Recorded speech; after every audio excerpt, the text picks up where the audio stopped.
ইমাম সাহেবের মাইনে বলা হয়, বলো হুজুর 5000, হুজুর 3500, হুজুর 6000। আজকে বলুন, আপনাকে খোদার কসম দিয়ে যাচ্ছে 6000 টাকা আমি 5 জনকে দেব, সংসার চালাতে পারবেন তো? সংসার চালান। ইমাম সাহেবের ব্যাপারটা ইমাম সাহেব ওরে খাবা, এরই জন্য ইমাম এমন হয়েছে, মুয়াজ্জিন এমন হয়েছে, বুড়ো বয়সে যখন এবার মরার টাইম হয়ে গেছে বলে ভাই আমি আজান দেবো, বুড়ো আজান দিচ্ছে। মক্কা মদিনার আজান শুনলে নামাজ পড়ার জন্য মানুষ টান টান ছোটে, আর আপনার আমার এলাকায় নামাজ আজান হচ্ছে আল্লাহ। ভুল বলছি ভাই? হ্যাঁ,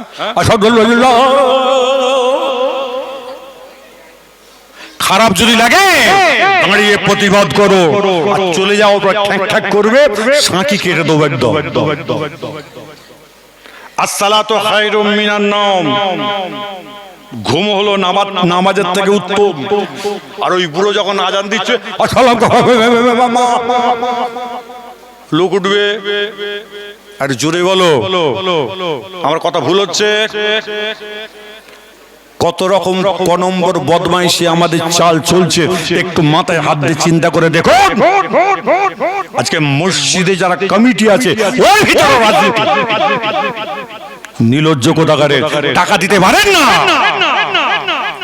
মৌলী সাহেব যদি একদিন একটা জুম্মা যদি কাজা করেছে বা বিপদে পড়ে গেছে আসতে পারে না, ইমাম সাহেব আব্দুল কেন আসবেন না, আমাদের কি হবে? ওরে খাবা, ইমামের বিপদ আপদ নেই, পাগলামো হচ্ছে।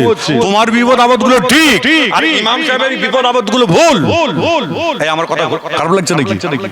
নিজে ভালো হয়ে চলুন, এলাকায় ভালো ইমাম রাখুন, এলাকায় ভালো মুয়াজ্জিন রাখুন।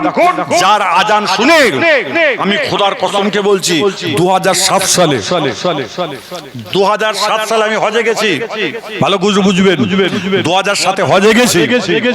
আমার ঘর থেকে আমি মেসপালার মধ্যে ছিলাম, যারা হজ করেছে জানতে পারবেন। এমন সময় আমার সঙ্গে ফুরফুরা শরীফ মাদ্রাসার মুহাদ্দিস সাহেব আবুল কাসেম সিদ্দিকী সাহেব ছিলেন।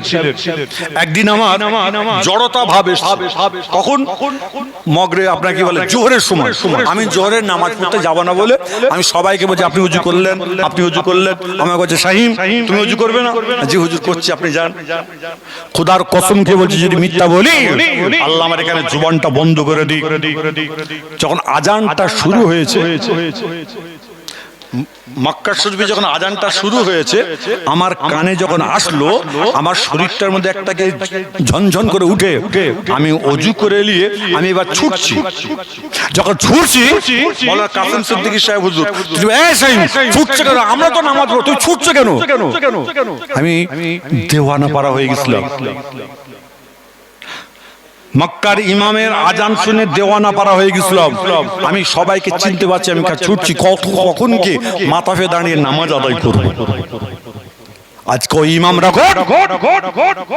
বারদোজায় যারা বসে আছেন, হুজুরের দরবারকে যারা নিয়ে আছে এবং হুজুরের দরবারে যারা রক্ষণাবেক্ষণ করে, টাকার দিকে চিন্তা না করে, পয়সার দিকে চিন্তা না করে, এলাকায় একটা মসজিদে ইমাম রাখো, যে ইমাম এমন ইমাম আছে।